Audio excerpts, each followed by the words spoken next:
The month of January is the month of novelty. The important thing being to jump out of all that is old. The one and only reality that is radically new is love. Love is always new. It never repeats itself.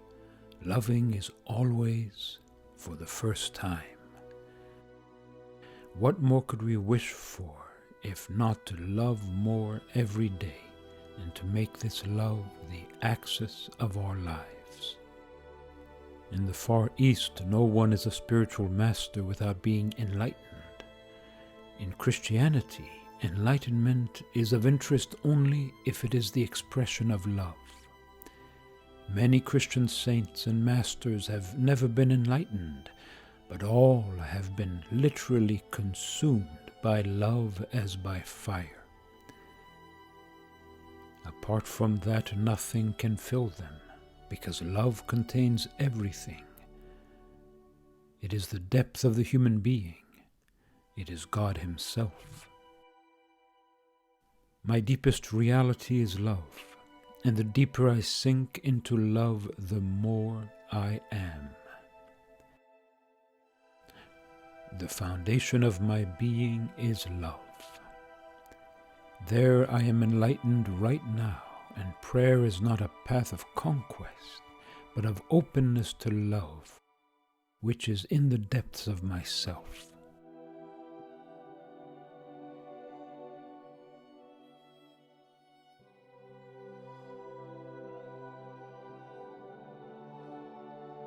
To meditate and pray is to love, because God wants no other response to His love than our love.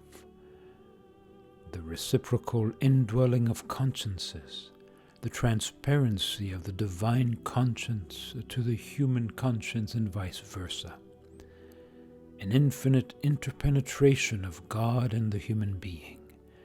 Love seeks love and is self-sufficient in itself. This growth of one in the other is never finished. It is a continuous transforming union. When love pierces through our human nature, it opens in it infinite capacities to love in turn, and to advance eternally towards the divine likeness. It is in this reciprocity of love that holiness consists. An abysmal consciousness in contact with the divine persons, where the human person awakens and grows. Our distress then dissipates and our face begins to be transfigured. We become ourselves. We begin to live fully.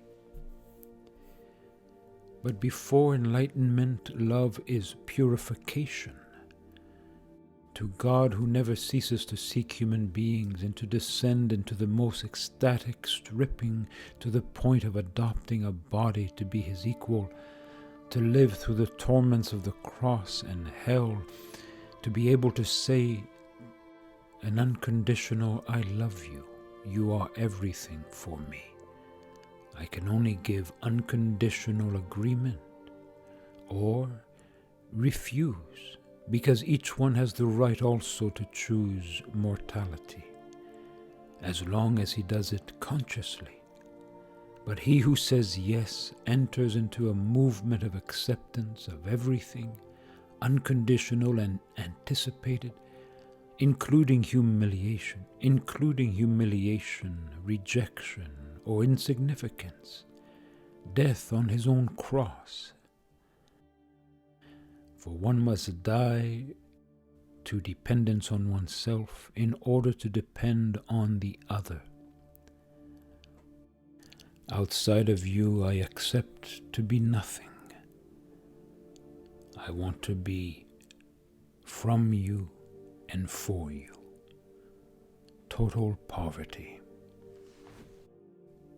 Disappropriation. Meditation and prayer are the privileged fields in which this struggle takes place. And if this purification is an agony, the love that realizes it in me is the fullness of the divine presence. Nailed to the difficulties of my meditation and prayer, I am somehow crossing the mysteries of the one who preceded me in Gethsemane. It is he who lives them in me and with me.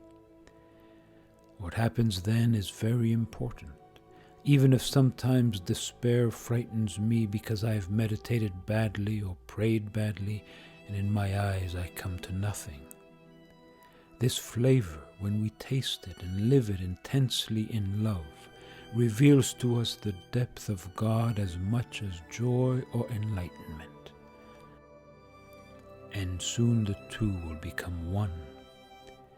It is when Christ can no longer stand under the weight of his sufferings that he surrenders himself into the hands of the Father, and all is accomplished. The resurrection is not far away. Only this extreme openness to God's unheard of love makes human beings truly become themselves. For we were created to respond to this call, and from this all fruitfulness is born.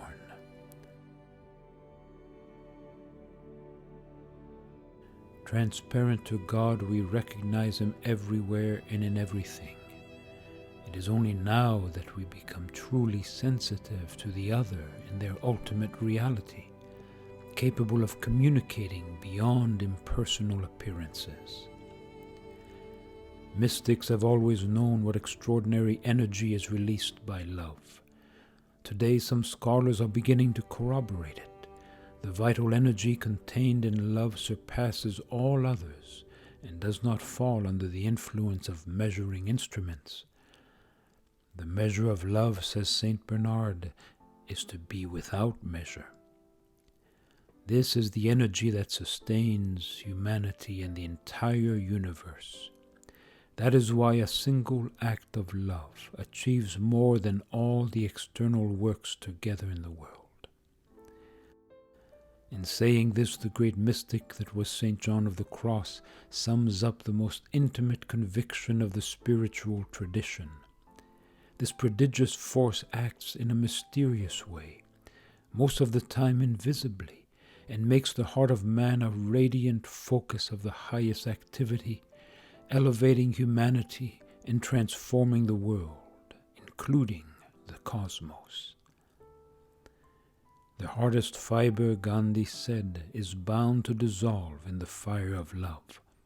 It is the most active power there is in the world, indestructible, superior to all forces combined. As soon as it becomes active, it spreads with extraordinary speed, and the miracle bursts forth. Victory is manifest. This is the first spark that Christ brought to the world. Let us go to the front lines of life with him. There is no other revolution. It is the only one that will introduce us to the absolute newness of this year.